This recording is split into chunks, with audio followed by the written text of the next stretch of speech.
le meilleur RPG de 2024 est adapté en manga, est-ce que ça donne une bonne adaptation? C'est ce qu'on va découvrir aujourd'hui.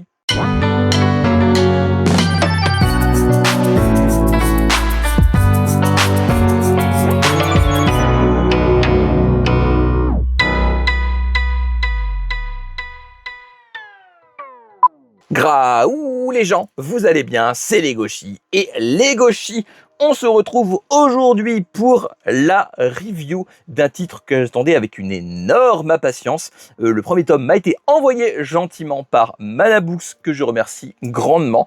Il s'agit de Métaphore Refantasio. Alors, Métaphore Refantasio, c'est tiré du RPG d'Atlus du même nom, qui est, à mon sens, le meilleur RPG d'Atlus au-dessus des Persona. Oui, c'est une unpopular opinion, mais au final, je pense que je ne suis pas le seul à le penser. En tout cas, je l'espère. J'aime beaucoup les Persona, évidemment, mais Métaphore Refantasio a un univers qui fait que, ouais, j'ai énormément accroché, mais de toute façon, on va en reparler. Et du coup, on n'est pas là pour parler de ça, on est là pour parler de ça. Donc, Métaphore Refantasio, c'est paru chez Manabooks. L'adaptation est par Yoichi Amano. Chaque tome est vendu à 7,95 € et il y a actuellement 4 tomes en cours au Japon. Du coup, on va parler de l'histoire, de l'adaptation en elle-même et on va parler également des dessins, tout ça. On va tout faire point par point. On va commencer par la base, comme d'habitude. De quoi ça parle? Métaphore Refantasio. Déjà, on va commencer par un point qui me paraît important, c'est une adaptation même du scénario du jeu. Voilà, c'est pas une histoire annexe, c'est pas une histoire complémentaire du coup avec d'autres personnages, des personnages qu'on connaît qui sont plus développés. Non, c'est vraiment le fil rouge du titre en manga. C'est important de le préciser parce que c'est pas toujours le cas. Donc dans Métaphore Refantasio, on va suivre Will, juste ici, et Gallica, la petite fée sur la couverture.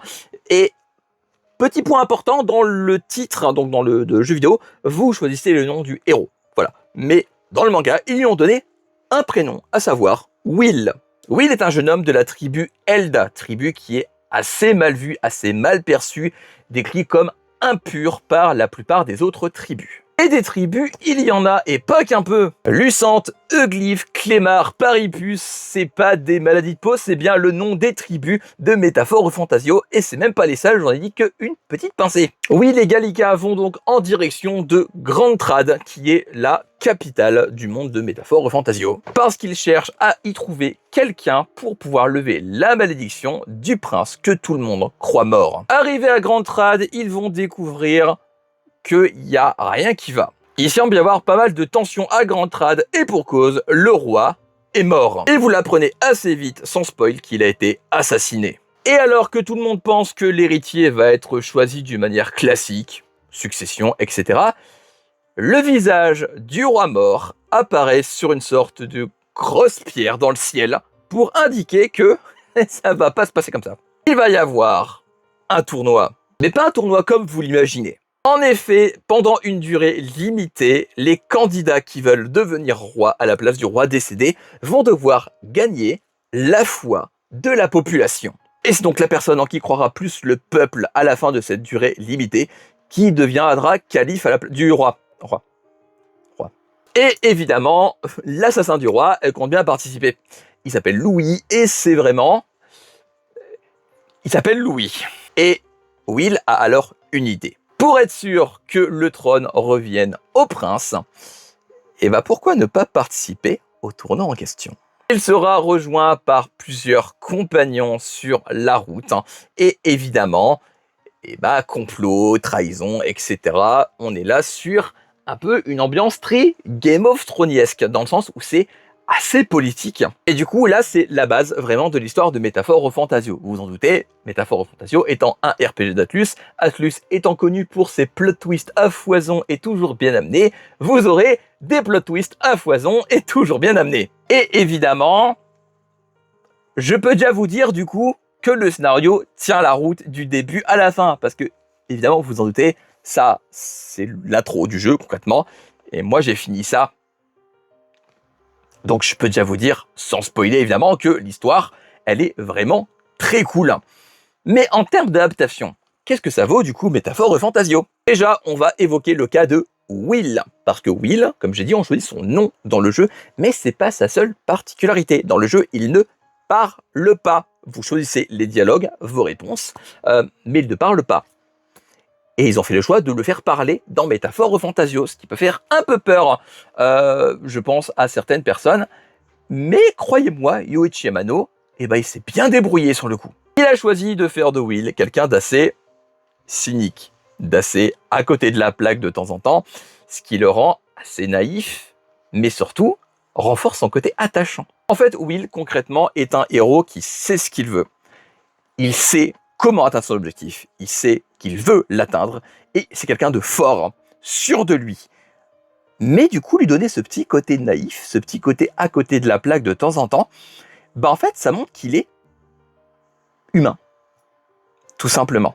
Et ça le rend vraiment agréable à suivre. Alors, les autres personnages du titre, en tout cas ceux que l'on voit dans ce livre, enfin dans ce premier tome plutôt, à savoir Stroll et Hulkenberg, ils ont bien leur caractère du jeu pour le coup. Oui, ils ont un peu forcément dû le construire entre grosses guillemets, dans le sens où bah, ils le font parler, il faut qu'il ait une personnalité qu'il n'a pas forcément dans certains moments du jeu, parce que forcément, bah, il parle pas, il est assez apathique, c'est un peu le personnage principal que l'on fait parler à travers nous. Et ils lui ont donné un caractère qui fait que l'alchimie avec les autres personnages fonctionne très bien. En fait, le caractère de Stroll et Hulkenberg sont les mêmes, et j'ai envie de vous dire que leur caractère est assez renforcé par celui qui l'a donné à Will. Et c'est une excellente chose, parce qu'on retrouve l'alchimie entre les personnages d'une manière différente, mais qui est globalement la même. Je sais pas si vous voyez ce que je veux dire, mais en fait, le manga a réussi à rendre les personnages comme ils sont dans le jeu, en étant assez différents en même temps. C'est assez bizarre, dit comme ça, mais je pense que vous avez compris l'idée. Et l'histoire de ce premier volume est très accrocheuse. Alors, comme je dis, globalement, c'est l'introduction du jeu. On s'arrête pile à un moment où le fameux tournoi commence. Le premier volume est, comme le prologue du jeu, là pour un peu développer l'univers, pour vous donner un peu une idée dans quoi vous vous engagez, avec le personnage principal qui veut sauver le prince. Il a toujours un livre avec lui qui donne un peu le nom au titre du jeu. C'est-à-dire qu'en fait, il a un livre qui raconte une fantaisie qui est un peu utopique et qui est très importante. Mais évidemment, j'en dirai pas plus. Atlus. Moi, ça rime, ça c'est marrant. Mais du coup, vous vous demandez peut-être, un jeu qui se finit en plusieurs dizaines d'heures. Comment c'est foutu en manga? Parce que forcément, c'est un jeu Atlus, il y a des tonnes de quêtes annexes, il y a des liens sociaux entre les personnages, plutôt. Donc, comment c'est goupillé dans le manga? Concrètement, le manga va à l'essentiel. Comme Emmanuel Ward dans Le Roi Soleil. Globalement, on a le fil rouge de l'histoire. Alors, c'est le cas du premier volume. Je ne dis pas que plus tard, il n'y aura pas les quêtes annexes qui vont s'imbriquer dans l'histoire. Mais pour l'instant, bah, de toute façon, le prologue, les quêtes annexes ne sont pas présentes. Donc, pour l'instant, voilà. Mais ça se voit que ça va être très condensé. Est-ce que c'est une mauvaise chose? Pas tant. Concrètement, à la fin du tome, techniquement, dans le jeu, il y a le premier donjon. Premier vrai donjon qu'on parcourt avec ses compagnons, tout ça. Le donjon est esquivé et littéralement... Comment vous décrire ça? Imaginez, je donne un exemple d'un jeu que j'aime pas mais que vous aimez beaucoup. Zelda. Dans Zelda, imaginez vous êtes Link, vous arrivez au château de Ganondorf et vous attendez devant la porte. Parce qu'il a la flemme d'attendre que vous montez à l'étage.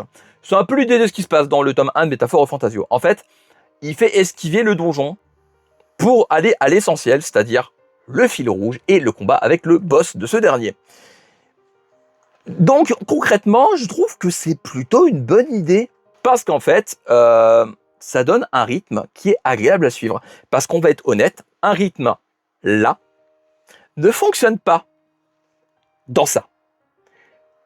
Pas tout le temps, en tout cas, ça dépend du jeu. Mais dans les RPG, c'est rarement le cas.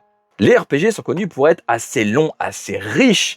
Et le problème de le format manga, c'est que tu peux pas tout mettre ça là-dedans, sinon bah, le manga il va faire 156 tomes. Et je pense pas que des gens ont envie de se goupiller ça en 156 tomes. Donc le fait d'aller à l'essentiel, c'est une bonne chose. C'est une excellente chose. Et Métaphore Fantasio le fait plutôt bien. Parce qu'en vrai, pour le moment en tout cas, dans ce qu'on a esquivé du jeu de base, c'est pas dérangeant et au contraire, comme j'ai dit, ça rend le rythme plus agréable en format manga. Donc, je trouve que le rythme est réussi et l'adaptation est en elle-même très réussie. Et en plus, petit point très important, vous pouvez complètement lire ça sans connaître ça. Vous n'êtes pas obligé d'avoir joué au jeu pour apprécier le manga Métaphore Fantasio. En fait, le manga, je pense, a été pensé justement pour les gens qui, soit n'ont pas encore fait ça, ou n'ont tout simplement pas envie de le faire. Parce qu'il y a des gens qui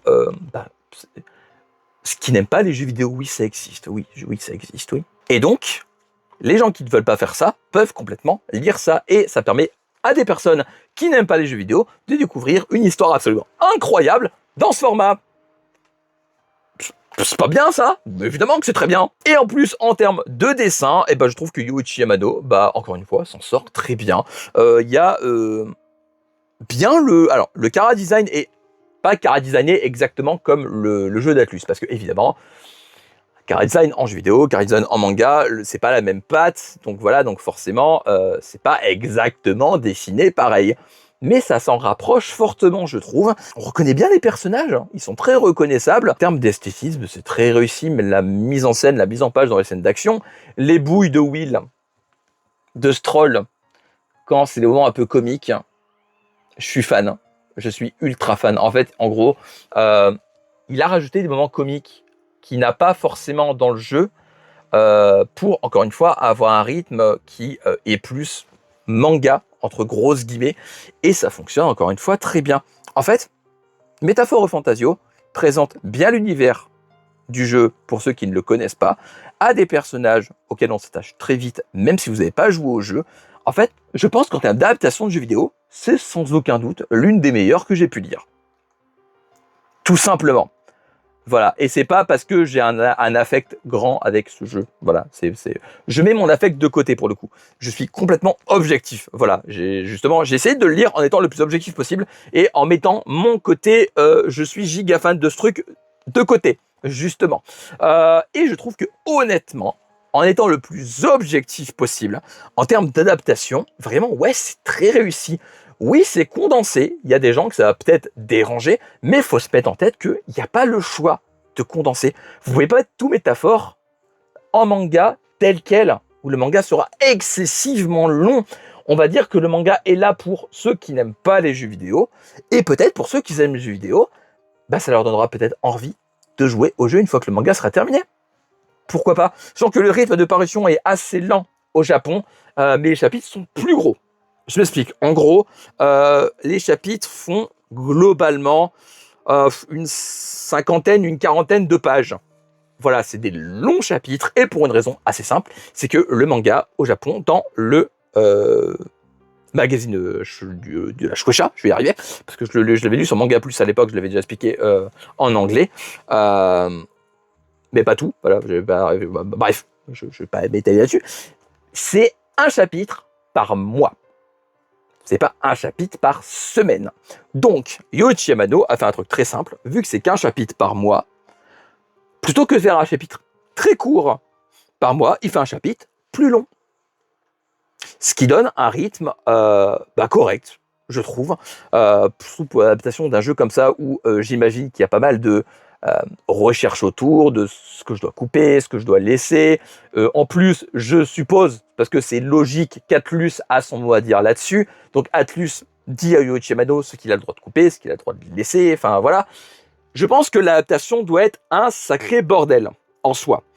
Comme beaucoup d'adaptations où en fait il y a les ayants droit, Atlus, tout ça, qui doivent dire à... Il y a Sega aussi, je suis con, je dis Atlus tout à l'heure, mais évidemment c'est un jeu Sega. Il y a Sega derrière aussi, qui doivent dire du coup à Yoichi Yamano leur directive. En moi, je connais pas Yoichi Yamano, mais tu ressens quand même qu'il y a la patte de l'auteur. Même sans le connaître, tu vois, les petits côtés comiques, ça fait pas très métaphore Fantasio.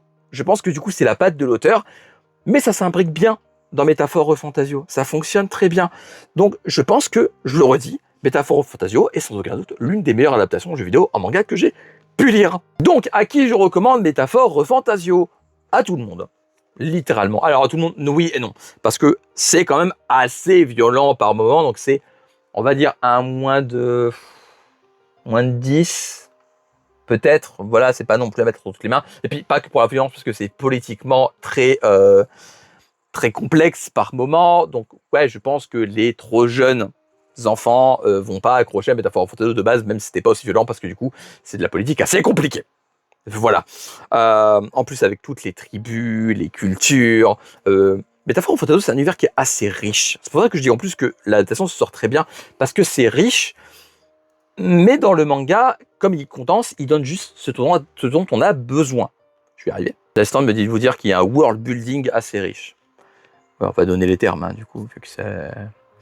Voilà. Mais donc, Métaphore Fantasio, c'est une excellente adaptation pour ça, parce qu'en gros, ça prend un univers excessivement riche et complexe, et ça le condense sans l'altérer. On a ce qu'on a besoin pour comprendre l'histoire. On aura, je suppose, au moins le fil rouge de base du début à la fin. On aura peut-être quelques quêtes annexes, quelque chose sur les personnages qui seront développés, les personnages annexes. Des trucs en gros que tu n'es pas obligé de faire dans le jeu, ils seront peut-être pas dans le manga. Faut se mettre ça en tête. Mais ouais, si vous aimez les univers comme ça, qui en plus, je le redis, sont excessivement prenants et surprenants. C'est un jeu Atlus. Les retournements de situation, vous ne les verrez pas venir. Vraiment pas, parce que moi-même, j'ai été sur le popotin à de multiples reprises lors de ma partie de Métaphore Fantasio. Donc, vraiment, si vous aimez la fantasy, si vous aimez les métaphores, non, c'est pareil, si vous aimez les univers riches qui vont vous captiver du début à la fin, lisez Métaphore Fantasio. C'est chez Manabooks, c'est au prix de 7,95 € et c'est surtout un manga absolument incroyable, tiré d'un jeu vidéo absolument incroyable. N'hésitez absolument pas à découvrir ce titre qui, en plus, je le redis, n'est qu'à son prologue. Il a encore tellement à vous faire découvrir. Donc si vous accrochez à ce premier volume, dites-vous que la suite sera encore meilleure. Mon seul regret, c'est qu'on n'a pas la magnifique bande-son en lisant Métaphore Fantasio. Au pire, écoutez la bande-son en lisant. Si vous arrivez à lire avec de la musique, pourquoi pas? Parce que vraiment, en vrai, même si vous n'avez pas envie de jouer au jeu, et si vous adorez le manga, vous invite vraiment à écouter la bande-son. Parce qu'elle est incroyable. Le thème principal de bataille est sublime. Absolument sublime. Et le thème de Academia aussi. Ouais, je vous donne des petites pistes comme ça de titres à écouter. Donc voilà, c'est terminé pour cette vidéo. J'espère qu'elle vous aura plu. N'hésitez pas à me dire en commentaire. Donc si vous avez, déjà si vous avez joué au jeu Métaphore Fantasio, si vous avez joué, si vous comptez lire le manga, et si vous n'avez pas joué, si vous comptez quand même lire le manga, j'espère que je vous ai donné envie de le lire vraiment parce qu'il mérite vraiment toute votre attention. Donc dites-moi de ça en commentaire et évidemment il y a le lien de mes réseaux sociaux dans la barre d'infos descriptive juste en dessous, oui, j'arrive plus à parler, c'est compliqué là. Évidemment il faut liker, partager, vous abonner et activer la cloche pour ne pas rater, parce que si vous ratez les trucs, et bah c'est pas gentil, et non, c'est pas gentil du tout. On se retrouve bientôt pour une nouvelle vidéo. Lisez des mangas, regardez des animés mais surtout lisez des mangas, prenez soin de vous, je vous fais des graou les gens. À la prochaine, bye bye. Tchou. Et tchou tchou. Ah, je sais, j'ai pas fait l'autre dans le bon ordre, c'est pas grave.